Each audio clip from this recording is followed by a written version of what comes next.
Assalamualaikum warahmatullahi wabarakatuh. Bismillahirrahmanirrahim. Alhamdulillahirabbil alamin. Wassalatu wassalamu ala asyrafil mursalin Sayyidina Muhammad wa ala alihi wa sahbihi ajma'in, amma ba'du. Mitra Persada FM, mari kita bersyukur, mengucapkan alhamdulillahirabbil alamin, juga mempraktekkan nikmat Allah yang diberikan kepada kita pada tempat yang semestinya. Itulah hakikat bersyukur kepada Allah. Kalau sudah begitu, maka la in syakartum la azidannakum, sungguh akan aku tambahi untuk kalian. Ditambahi di sini umum, ditambahi keberkahan, ditambahi rizkinya, ditambahi kesehatannya, dan seterusnya. Mitra Persada, kita melanjutkan tafsir Al-Quran. Hari ini kita mulai dari awal surat An-Nahl. Surat An-Nahl itu namanya surat, artinya surat pohon kurma. Jadi di situ ada uraian tentang manfaat dari buah kurma dan anggur yang dijadikan minuman yang menyegarkan, juga bisa menjadi penyebab minuman yang dilarang, yang memabukkan. Wa min samaratin nakhili wal a'nabi tattakhiduna minhu sakaron wa rizqan hasana. Dari keduanya itu kalian bisa menjadikannya sakaron, sesuatu yang memabukkan, didahulukan kata memabukkan ini. Wa rizqan hasana, dan rezeki yang bagus. Jadi kalau mau bikin apa ya tergantung dia mau dibuat apa. Maka perintah ajaran Islam, kita menjadikannya minuman yang menyegarkan karena nikmat Allah. Jangan sampai menyebabkan kita terjerumus ke dalam kesalahan. Surat An-Nahl ini diawali dengan ayat, artinya bukan huruf-huruf hijaiyah. Ya, termasuk surat-surat Makkiyah, surat-surat yang diturunkan sebelum Kanjeng Nabi hijrah. Maka biasanya ciri-ciri surat Makkiyah itu ayat-ayatnya mengajak kepada ketauhidan, percaya bahwa Allah itu ada, Allah itu Maha Esa. Yang kedua, mengajak kepada atau meneguhkan risalah Kanjeng Nabi, bahwa risalah yang dibawa oleh Kanjeng Nabi sallallahu alaihi wasallam itu adalah benar, hak, dan harus diikuti, dan berguna untuk menunjukkan manusia dari yang gelap menjadi terang, dari yang tidak tahu menjadi tahu, sehingga kita merasa tertuntun oleh risalah tersebut. Ini dikokohkan di dalam surat ini.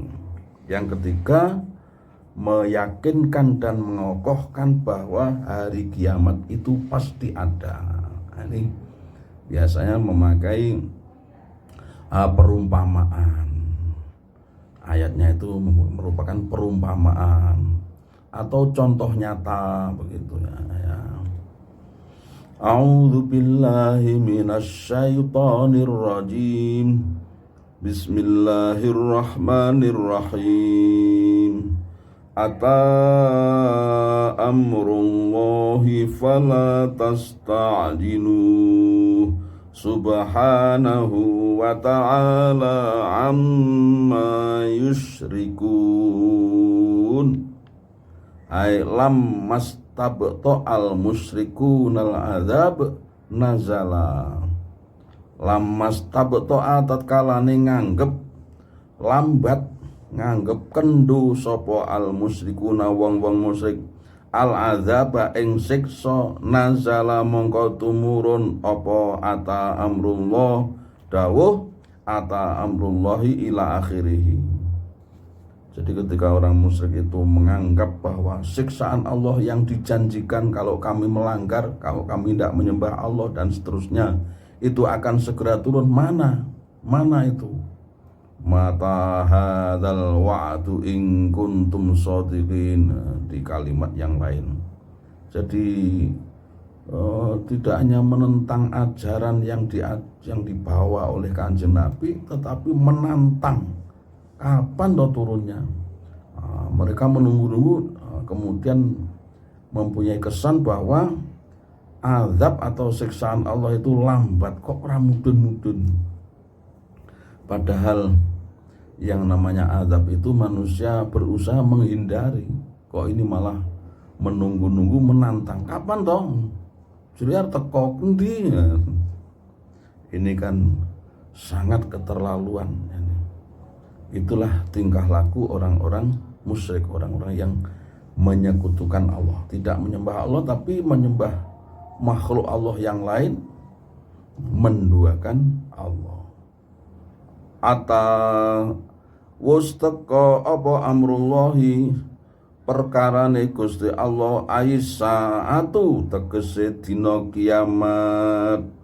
Wa atalan utawi lafat ata iku bisi godil madhi kelawan sigot madhi, kata kerja bentuk lampau yang sudah berlalu, litahaqquqi wuqu'ihi, tujuannya kanggo betul-betul kejadiannya itu akan nyata. Jadi hari kiamat itu sudah datang. Maksudnya hari kiamat itu pasti datang, karena fi'il madhi itu litahaqquqi wuqu'i. Lain kalau idza kumtum ilas sholati faghsilu wujuhakum, kalau kamu akan mengerjakan sholat maka basuhlah wajah-wajah kalian, berwudulah maksudnya. Ini memakai fi'il mudhari juga, tetapi untuk yang akan datang. Jadi sebelum sholat harus berwudu, walaupun fi'ilnya idza kumtum. Tapi di ayat ini ata amrullah, hari kiamat itu pasti terjadi. Ai qaruba tegese maknane qaruba. Nah, ini makna yang tepat adalah wus parek apa amrullahi dina kiamat, perkaranya Allah dalam rangka menanggapi kesan atau pernyataan orang-orang musyrik bahwa hari kiamat itu siksaan Allah itu kok lambat toh. Ditanggapi oleh Allah bahwa hari kiamat itu loh sudah dekat. Kanjeng Nabi SAW pernah bersabda, bu'ithtu was-sa'atu kahataini, aku ini diutus sedangkan hari kiamat itu seperti ini, seperti jari telunjuk dan jari tengah, sangat dekat. Jadi zaman Kanjeng Nabi itu sudah zaman akhir, Nabi terakhir. Sampai sekarang sudah berapa abad, semakin canggih ya pengetahuan atau ilmu manusia, perkembangan teknologi. Dikatakan bahwa perkembangan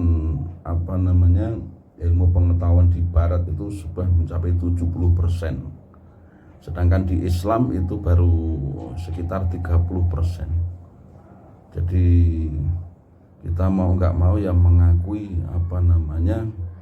ketertinggalan di dalam ilmu pengetahuan dan teknologi. Tetapi kelemahan ilmu pengetahuan dan teknologi di barat itu adalah tidak disertai keimanan, tidak disertai nilai-nilai ilahiyah. Nah, ini kelemahannya. Sehingga kalau misalnya ilmu membuat kamar kecil begitu ya. Nah, di situ kemudian tidak ada yang mengatur bagaimana kalau buang air yang enak, yang terhindar dari najis, dan seterusnya. Penemuan model-model pakaian gitu. Katanya modern tetapi berpakaian tapi telanjang atau tidak tepat. Misalnya jilbab yang katanya bagus, keren, tetapi justru tidak menutup dada. Jadi direkatkan di leher sehingga dadanya tidak tertutupi. Nah, ini kan justru tidak islami. Walaupun menutup tetapi belum sempurna, karena qul lil mu'minina yaghuddu ya ayuhan nabi qul li azwajikum wa banatikum yudnina alaihinna min jalabibihin. Jadi menyampaikan ngeranggahne jilbabnya itu sampai dada, ala juyubihin. Juyub itu kan saku ya. Saku itu adanya di mana? Masa di leher? Saku itu di dada. Nah, ini. Jadi karena yang seperti itulah yang diajarkan oleh ajaran Islam. Fala tastakjilu, mongko ojo ngagi-ngagi sira kabeh, ojo buru dengan tergesa-gesa, ojo ngarep-ngarep apa jenenge ing azab. Ojo ngarep-ngarep turunnya azab, karena apa? Hari kiamat itu pasti datang, sudah dekat. Wah, kalau meninggal belum bertaubat, maka dimungkinkan sekali di hari kiamatnya tersiksa, terhukum. Fala tatlubuhu qabla hinihi. Maksudnya adalah jangan mengharap, jangan menuntut turunnya azab sebelum waktunya. Fa innahu waqi'un la mahalata, krono jenenge azab itu pasti terjadi, tidak mustahil lagi. Ya, kita ini justru dianjurkan sekali berdoa begitu ya. Sebelum bepergian berdoa, mau kamar kecil berdoa, sebelum tidur berdoa, setelah tidur berdoa, sebelum makan berdoa, setelah makan berdoa, sehabis wudhu berdoa, dalam rangka menambah amal, juga menghindarkan dari gangguan yang datangnya itu dari makhluk yang kita tidak tahu karena dia tidak kelihatan. Nah, maka tameng kita itu seperti itu. Jadi justru diusahakan menjauhi dari siksaan itu. Jangan malah menuntut kapan to tekane, kapan to datangnya. Masya Allah. Subhanahu, maha suci sapa Allah, tanzihan lahu, maha suci Allah, wa ta'ala lan maha luhur sapa Allah, amma saking barang yusriku nakang nyekutake sapa wong-wong musyrik. Maha suci Allah dari penyekutuan orang-orang musyrik. Allah bahkan sangat benci.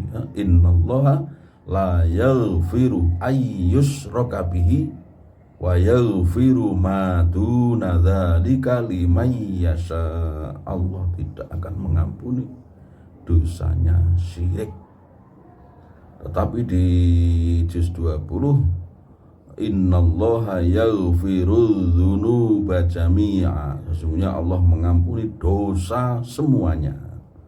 Artinya kalau Allah disekutukan, ya, perbuatan syirik terjadi, itu kalau ditaubati maka kemungkinan besar diampuni oleh Allah, asal orangnya belum meninggal.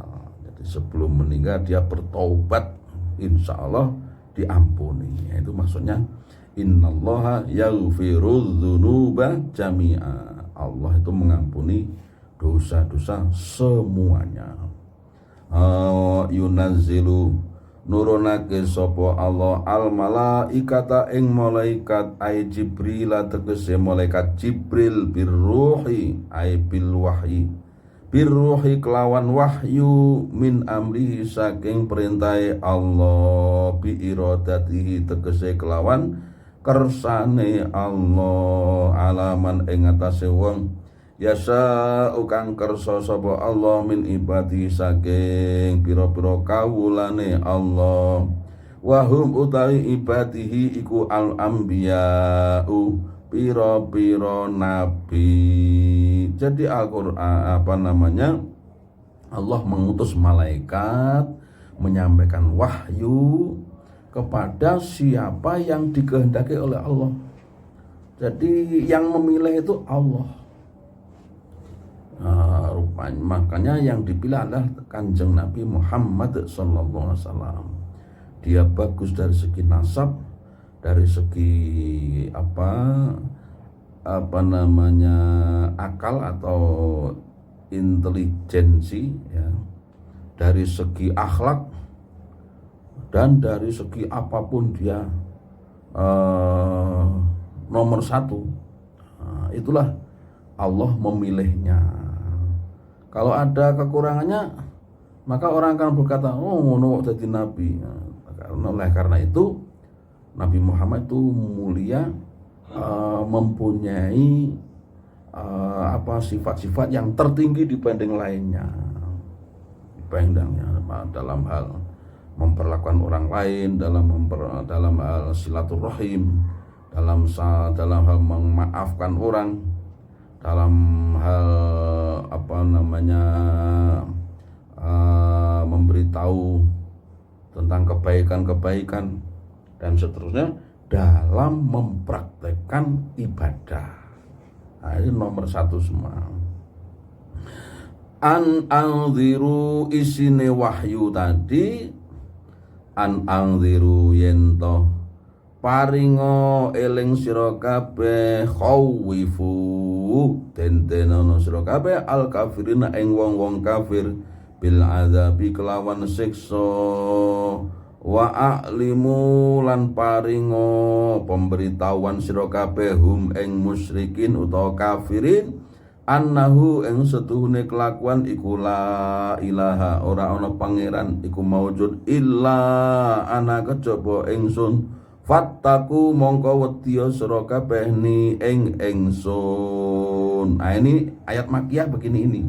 Jadi tidak ada Tuhan selain aku, maka jauhilah, maka takutilah, jauhilah, maksudnya siksaku. Dohono ing ingsun tegese dohono siksanya Allah Subhanahu wa taala. Didoi dengan memperbuat kebaikan. Khalaqa, kemudian Allah menjelaskan lagi bagaimana keadaan Allah. Khalaqa usnitahake sapa Allah as-samawati ing pira-pira langit wal arda lan bumi bil haqqi kelawan hak lawan bener. Ta'ala maha luhur sapa Allah amma saking barang yusriku nakang nyekutokake sapa wong-wong kafir utawa wong-wong musyrik bihi kelawan Allah minal asnami rupane saking pira-pira brahala. Jadi Allah menunjukkan kemahaperkasaannya dengan menyebut Allah itu yang menciptakan langit dan bumi. Apa bisa kalian menciptakan seperti itu? Tidak bisa. Sudah segitu kok masih nggak mau menyembah Allah. Allah itu yang menciptakan bumi yang kamu pijak sehari-hari, yang memberikan, yang menciptakan rezeki yang kalian butuhkan tiap hari, langit yang begitu luas tanpa tiang. Ya hendaknya kamu menyembah Allah gitu. khalaqahu netahake sapa Allah al insana ing menungso min nutfatin saking nutfah mani yen tegese mani ila an sayyara tumeka yen to ndadekake sapa Allahu ing nutfah utawa mani kawiyan ing kuat sadidan kang banget. Kemudian Allah menciptakan manusia ini dari apa? Dari sperma. Bahkan nutfatin itu memakai nakiroh ya, isim nakiroh, menunjukkan sedikitnya nutfah itu hanya sedikit sekali kalian diciptakan dari setetes maka jadi manusia yang mulia, yang ganteng, yang cantik. Tetapi kita tahu bahwa sekali sperma keluar itu ada jutaan ya bibit manusia, yang jadi hanya satu, dari sekian juta itu.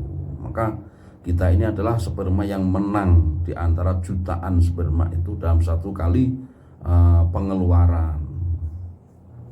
Manusia begitu. Kalau ingat seperti itu ya manusia ini tawadhu hidupnya itu. Dia mengakui Allah yang menciptakan langit dan bumi, menciptakan manusia dari setetes air sperma.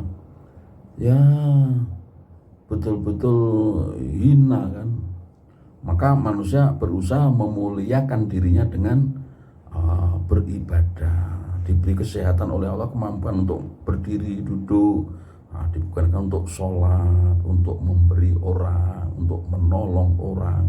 Fa'idha mengkodumadaan huwa utawi insan iku khosimun aisyaditul khusumati, wong kang banget musuhane, mubinun kang pertelo. Apa itu manusia tiba-tiba menjadi musuh yang nyata? Bayanaha mertelaake utawa jelasake ha ing khusumah fi nafyil ba'si ing dalam meniadakan hari kebangkitan qailan halih ngucap man yuhyil idhama wa hiya ramim. Itu di surat Al-Baqarah kan. Loh, siapa yang akan bisa menghidupkan balung-balung tulang-tulang yang sudah remuk redam ini, yang sudah remuk ini, yang ada di tanah ini? Siapa yang bisa menghidupkan? Sampai berani berkata begitu itu. Padahal hari kiamat itu pasti terjadi, hari kebangkitan manusia dari alam kubur pasti terjadi. Kanjeng Nabi suatu saat ditanya oleh malaikat, Nabi jenengan terang nih bangsa iman. Iman itu ada 6, kepada Allah, malaikat, rasul, kitab suci dan seterusnya sampai hari kiamat, takdir. Jenengan terang nih bangsa Islam. Islam itu syahadat, sholat, zakat, poso, haji. Jenengan terang nih bagaimana ihsan niku, anta budallah.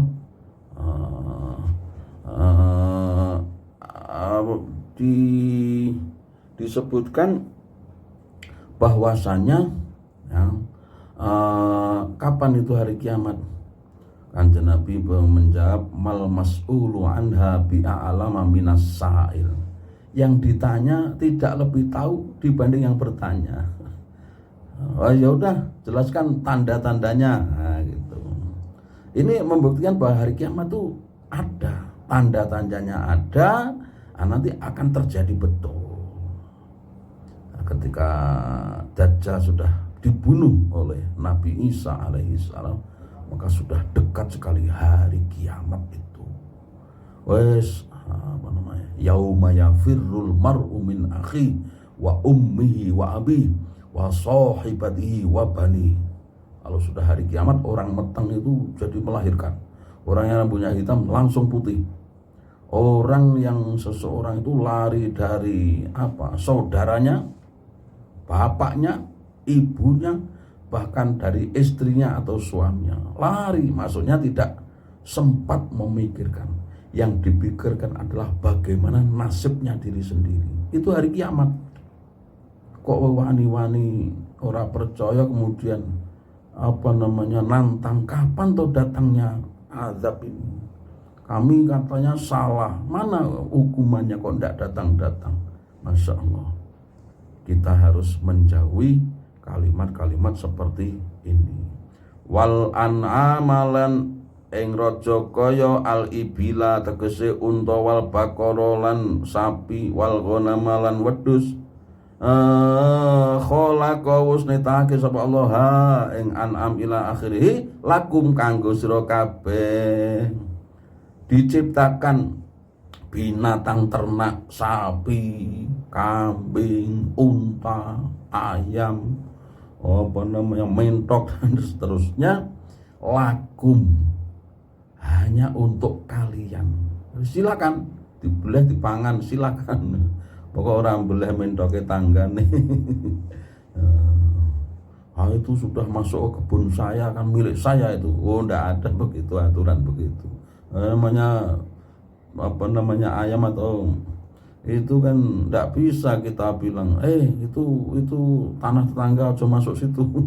Namanya paham dia, sekolah aja enggak. Nah, ini semua diciptakan lakum, untuk kalian. Ini kalau enggak rahmatnya Allah, enggak manusia ini diciptakan, kemudian diciptakan juga fasilitas-fasilitas untuk mempertahankan hidupnya. Ya, tentu saja ada usaha. Lakum kanggo sira kabeh fiha ing dalam an'am lan ilakhri tifun utawi ay ma tastaftiuna bihi minal aksiyati wal ardiyati min as'ariha wa aswafiha. Nah, kalian bisa dari binatang-binatang itu mengambil dari bulunya, dari kulitnya, untuk hiasan dan juga untuk jual beli sehingga mendatangkan uang. Ini seperti ini. Allah itu betul-betul mempunyai sifat welas kepada kita. Wa man nafi'ulan bira-bira manfaat minan nasri rupane saking keturunan waturilan biji warukub ditumpai unta bisa dinaiki wa min halan saking an'amlan liya-liyane takulu namangan sapa sira kabeh walakum lan kedue sira kabeh fiha ing dalam an'am ila ghairi jamalun utawi perhiasan hina turihuna nalikane ya kalian pulang dari bepergian wa hina tasrahuna nalikane takhrujuna ilal ma kalian keluar menuju ke tempat gembalaan atau di pagi hari, atau kalau sekarang ya diberi mobil kendaraan untuk kesana kemari, dimudahkan oleh Allah. Inilah mitra persada, dalil-dalil bahwa Allah itu Maha Esa. Surat Makkiyah salah satunya mengokohkan dalil-dalil tentang keberadaan Allah, eksistensi Allah. Artinya Allah itu ada. Allah itu ada dan kita membutuhkan Allah betul. Kita membutuhkan pertolongan dari Allah. Mudah-mudahan kita selalu dilindungi oleh Allah, dan kurang lebihnya mohon maaf. Wassalamualaikum warahmatullahi wabarakatuh.